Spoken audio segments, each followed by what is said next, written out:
अब बीजेपी के कार्यक्रम थोड़ा मायूस चल रहा है। अभी भीषण लड़ाई देश की है, परिवर्तन करना है, संविधान को चेंज करना है, संविधान को चेंज करना है। जो बार तीसरी बार एनडीए की सरकार आती है, देश के हित में कई कठोर निर्णय लेने पड़ते हैं। उनके लिए हमें संवैधानिक बदलाव करने पड़ते हैं। अगर संविधान के अंदर हमें कोई बदलाव करना होता है तो आप में से कई लोग जानते हैं कि उसके लिए दोनों जो हमारे सदन है, लोकसभा और राज्यसभा, दोनों की उसके अंदर अमल चाहिए। लोकसभा में आज भारतीय जनता पार्टी और एनडीए का प्रचंड बहुमत है, उसमें कोई कमी नहीं है, लेकिन राज्यसभा में आज भी हमारी मेजोरिटी।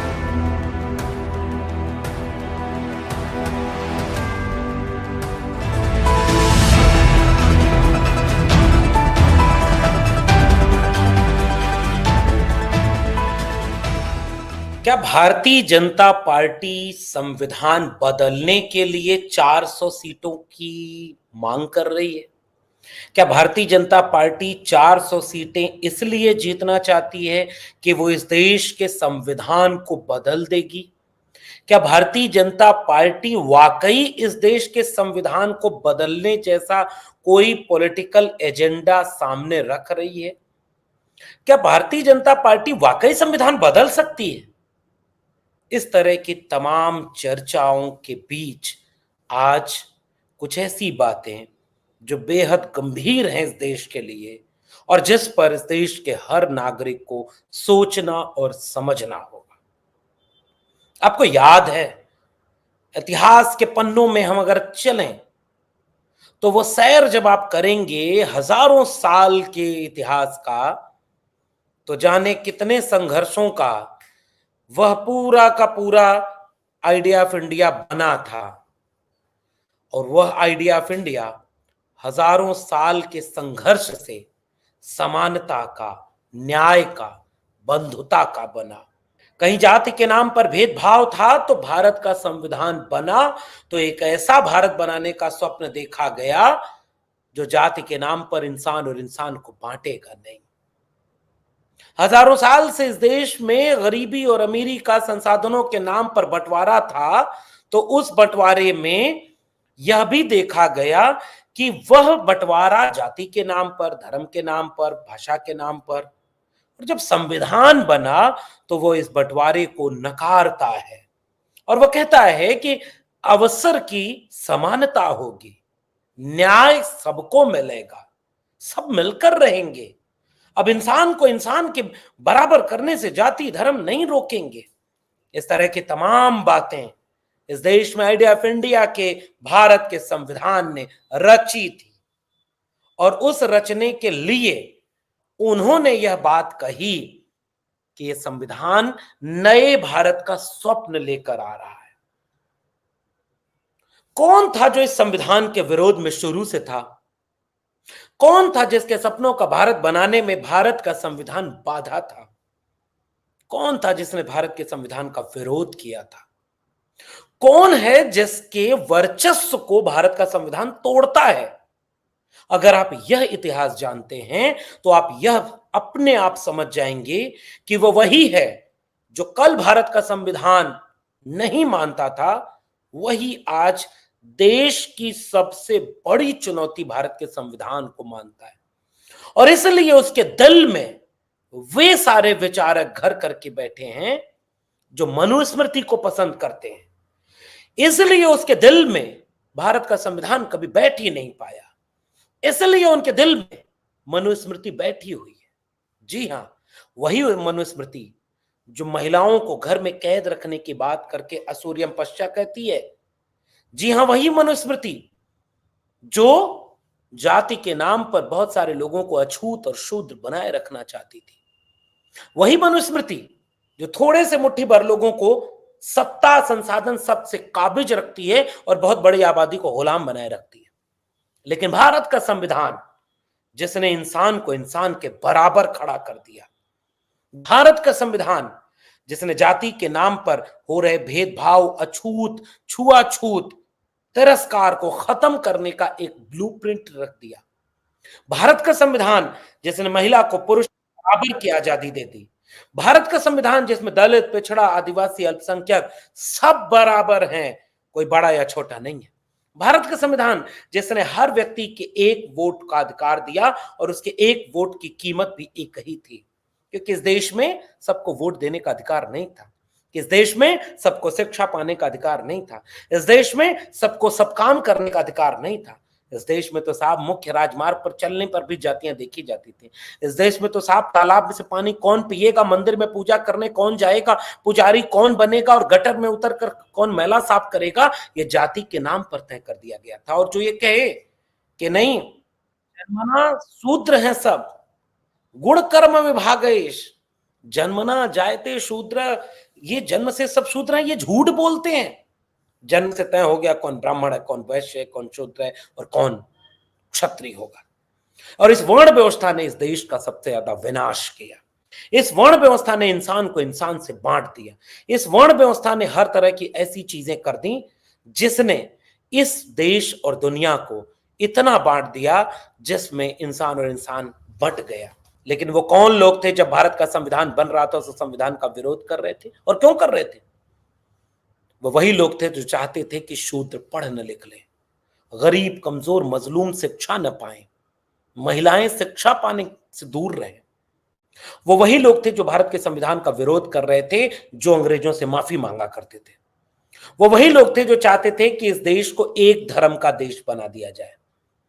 भारत में जंगे आजादी के वक्त जब इस देश को आजादी मिली तो इस देश की आजादी के समय एक पड़ोसी देश धर्म के नाम पर बना और आज उसकी हालत आप सब जानते हैं। इस देश के नायकों ने, बाबा साहब डॉक्टर भीमराव अंबेडकर के संविधान ने इस देश को धर्मनिरपेक्ष बनाया। वो शब्द भले ही बाद में जोड़ा गया हो, लेकिन उसके साथ एक संविधान की संकल्पना बनी और इस संकल्पना के बीच में इस देश के संविधान की पूरी रूपरेखा ऐसे निर्मित की गई कि इंसान और इंसान बराबर होंगे। और उस बराबरी को जो नहीं मानता वो दिल में खाप पाले हुए रहता है कि जब भी मौका मिलेगा हम इस देश का संविधान बदल देंगे। आपको यकीन नहीं है? मैं आपको कुछ चीजें उदाहरण के तौर पर दिखाता हूं। 2/3 बहुमत, 2 बदल देंगे संविधान। तारीख है 10 मार्च 2024। अखबार है जनसत्ता और नेता जिसका बयान यह है बीजेपी सांसद, और इस सांसद का नाम है अनंत कुमार हेगड़े। और इन्होंने यह ऐलान किया है कि आप हमें 2/3 बहुमत दीजिए, हम इस देश के संविधान को बदल देंगे। अनंत कुमार ने कहा कि संविधान में संशोधन करने और कांग्रेस द्वारा की गई विकृतियों को सही करने के लिए बीजेपी को संसद में 2/3 बहुमत की जरूरत है। और इस तरह से वो पहले भी बोल चुके हैं, अनंत हेगड़े का कोई नया बयान नहीं है। और उन्होंने कहा कि अगर बदलाव करना है तो पार्टी को 20 से अधिक राज्यों में सत्ता में आना होगा, तब संशोधन होगा। उन्होंने रैली में ये बात कही है अनंत कुमार हेगड़े ने कि इन्होंने जो संविधान बनाया है यह हमें बदलना है। तो अनंत कुमार हेगड़े का बयान, दूसरा बयान आया है वह एक नए नेता का, एक अलग तरह के नेता का। और वह नेता अब इस बार के चुनाव की रैलियों में जाते हुए यह बात बार बार कह रहे हैं कि कैसे हम इस देश के संविधान को बदलेंगे। मैं दूसरा नाम आपके सामने रखूं, बीजेपी को जुटाओ, संविधान बदल देंगे। नेता का नाम है ज्योति मिर्धा और पार्टी का नाम है भारतीय जनता पार्टी यानी बीजेपी। और बीजेपी की इस नेता ने कहा, ज्योति मिर्धा ने, कि हमको इस देश का संविधान बदलना है और इसके लिए आपको बीजेपी को वोट देना होगा। और इसके साथ साथ अब एक नया और एक लेटेस्ट वीडियो फिर से आया है।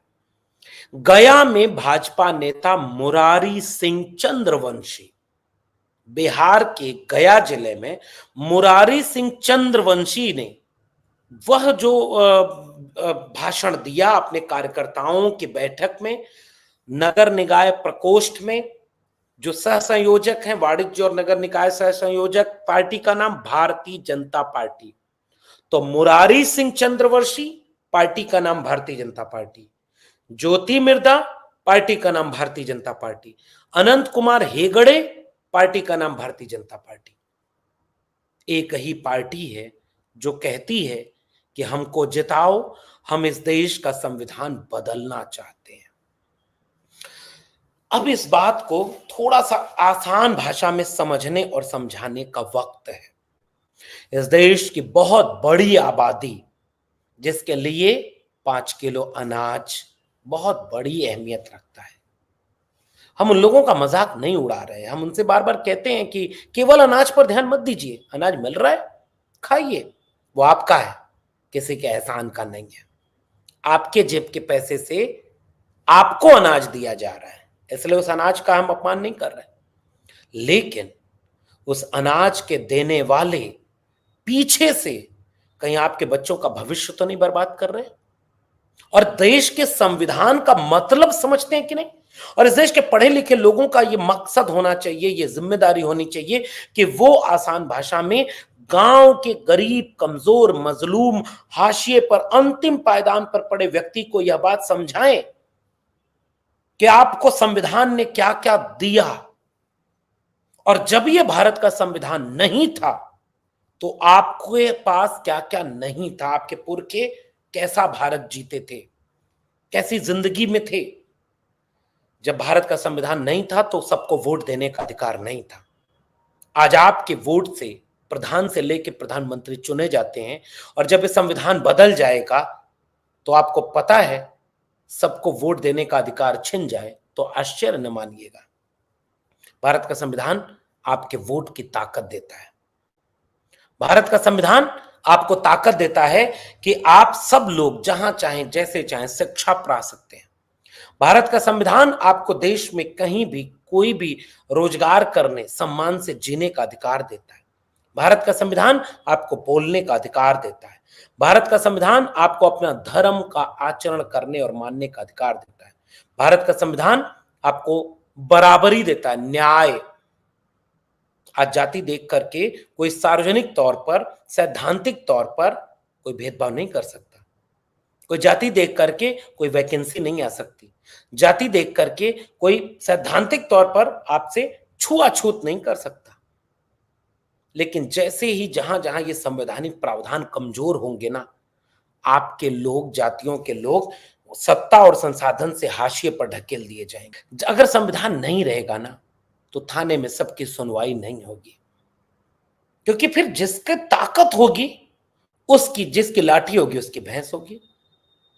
भारत का संविधान है तो आप सब बराबर हैं। भारत का संविधान है तो आपके वोट की कीमत, आपके भविष्य की आजादी है। भारत का संविधान है तो आप वोट दे करके अपनी सरकार चुनते हैं, और भारत का संविधान है तो आप सरकार पसंद नहीं आने पर अपने वोट से सरकार को बदल देते हैं। जो आपके मुताबिक सही काम नहीं करता उसको हटा देते हैं। और जब इस संविधान को भीतर से बदल दिया जाएगा तो आपके पड़ोसी देश रूस, चीन, वहां भी चुनाव होते हैं, और उन चुनावों में होता क्या है पता है? एक ही लोग है, एक ही ताकत है जो तय करती है कि इस बार प्रधानमंत्री का कौन उम्मीदवार होगा, राष्ट्रपति का उम्मीदवार कौन होगा। वही तय करती है कि उसके विरोध में कौन खड़ा होगा। वही तय करती है कि वोट कैसे पड़ेंगे। वही तय करती है कि वोटों की गिनती कैसे होगी। वही तय करता है कि अंतिम परिणाम किसके पक्ष में आएगा, जो पहले से तय है। आप विरोध नहीं कर सकते। अगर आप विरोध करेंगे तो जेल में जाएंगे। आज आप जेल में जाएंगे तो आपके जेल में जाने के अधिकार को, कि आप उसके खिलाफ लड़ सकते हैं, अपनी आवाज बुलंद कर सकते हैं।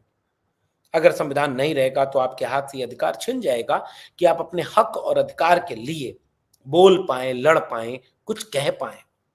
संविधान आपकी छतरी बन करके तमाम एसिड के बारिश से आपको बचाता है। भारत का संविधान आपको मोहब्बत और बराबरी से रहने की बात करता है। भारत का संविधान आपको समानता और न्याय की बात करता है। बाबा साहब डॉक्टर भीमराव अंबेडकर ने बहुत पहले ये चेतावनी दे दी थी। 26 नवंबर 1949 को बाबा साहब डॉक्टर भीमराव अंबेडकर ने संविधान सभा की आखिरी बैठक में एक वाक्य कह दिया था कि आज से हम अंतर विरोधों के दौर में प्रवेश कर रहे हैं। हमने एक व्यक्ति एक वोट का अधिकार तो दे दिया, मगर यदि ये सामाजिक और आर्थिक बराबरी नहीं आई तो राजनीतिक बराबरी बहुत दिन तक चलेगी नहीं, और इसका कोई मतलब नहीं निकलेगा। सामाजिक बराबरी का मतलब समझते हैं? समाज में कोई बड़ा या छोटा न रहे, कोई ताकतवर कोई कमजोर न रहे। अगर कोई ताकतवर या कमजोर जाति के नाम पर, धर्म के नाम पर, भाषा के नाम पर, गरीब अमीर के नाम पर बंटवारा रहेगा तो राजनीति में सब बराबर नहीं हो पाएंगे और सबके वोट की कीमत एक नहीं रह पाएगी। आर्थिक रूप से सब बराबर नहीं रह पाएंगे तो सब राजनीतिक बराबरी के कोई मतलब नहीं रहेंगे। यानी बाबा साहब डॉक्टर भीमराव अंबेडकर को, जो संविधान सभा की प्रारूप समिति के अध्यक्ष थे, उन्हें इस बात का बखूबी अंदाजा था कि हमें अगर एक नया भारत बनाना है तो हमें सबको समानता और न्याय देना होगा, बंधुता देना होगा, विचार अभिव्यक्ति की स्वतंत्रता देना होगा, मिलकर के मोहब्बत और प्रेम से रहेंगे इसकी छूट देनी होगी। तो गरीब, कमजोर, मजलूम, आपको पता है कि आप कितनी विपरीत परिस्थितियों में हाड़ तोड़ करके मेहनत करते हैं, तब आपके बच्चों का पेट भरता है, आपके परिवार का पालन पोषण होता है। बेरोजगारी में 85% इस देश के नौजवान बेरोजगार हैं, लेकिन 400 सीट बेरोजगारी खत्म करने के लिए नहीं चाहिए, संविधान खत्म करने के लिए चाहिए। आज महंगाई इतनी ज्यादा है कि गरीब, कमजोर, मजलूम के घर में क्या पकता है जिससे बच्चे खा करके पेट भरते हैं, इसकी चिंता किसी सरकार को नहीं है। वो 100 रुपए लीटर पेट्रोल, 100 रुपए लीटर डीजल, 200 रुपए केरोसिन तेल, 1000 रुपए एलपीजी गैस के बेच रही है, लेकिन उसको 400 सीट महंगाई कम करने के लिए नहीं चाहिए, उसको 400 सीट संविधान खत्म करने के लिए चाहिए। आज इस देश में गरीबी का आलम यह है कि आज गरीबी रेखा के नीचे रहने वाले लोगों की तादाद 32% तक बढ़ गई। नौजवानों में बेरोजगारी का 8% आंकड़ा है और ग्रेजुएट नौजवानों का आंकड़ा 40% से ज्यादा है, लेकिन बेरोजगारी खत्म करने के लिए बीजेपी 400 सीट नहीं मांग रही, संविधान खत्म करने के लिए वो 400 सीट मांग रही। 15-15 लाख अकाउंट में देने के लिए 400 सीट नहीं मांग रही, संविधान खत्म करने के लिए 400 सीट मांग रही। 2 करोड़ रोजगार का वादा खत्म। अब नेता, और एक बात और आखिर में यह बात समझ लीजिएगा, कोई और ये कहे कि नहीं नहीं छोटे छोटे नेता ये बात कह रहे हैं, बीजेपी के बड़े नेताओं ने तो ये बात नहीं कही, तो बीजेपी का जो मातृ संगठन है आरएसएस के सबसे बड़े विचारक गोलवलकर, सावरकर, एडगवार, तमाम विचारकों ने यही भारत तो बनाने का ख्वाब देखा जो बीजेपी बनाना चाहती है, और उस भारत के बनाने में संविधान बाधा बनता है।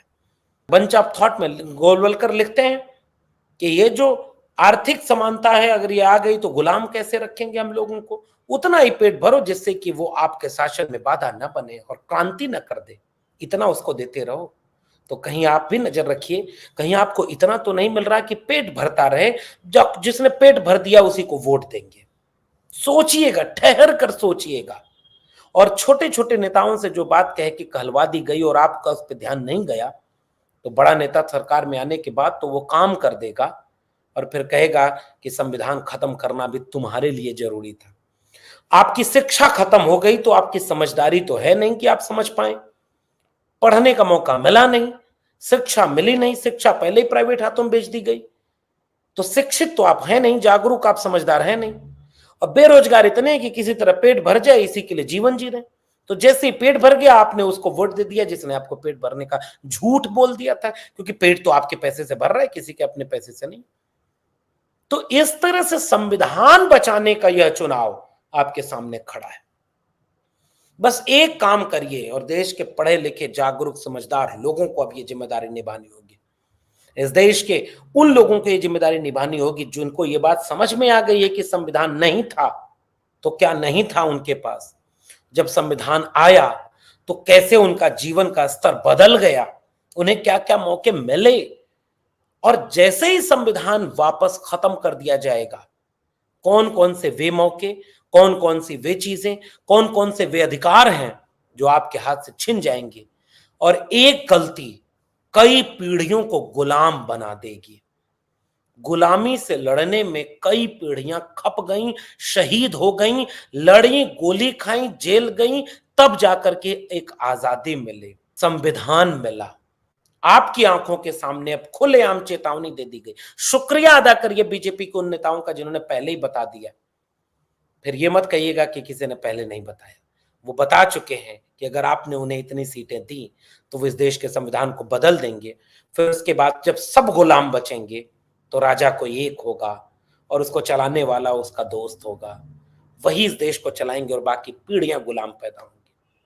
इस बात को पढ़े लिखे समझदार जागरूक लोग आसान भाषा में गांव के गरीब कमजोर मजलूम वंचित शोषित तक अगर नहीं समझा पाए, छोड़ दीजिए पार्टी और नेता पीछे हैं, जनता अपनी जिम्मेदारी अगर नहीं निभा पाई तो फिर यह दोष मत दीजिएगा कि किसी नेता की वजह से देश बर्बाद हुआ, किसी पार्टी या किसी गठबंधन की वजह से हुआ। नहीं, हमारे और आपकी वजह से हुआ।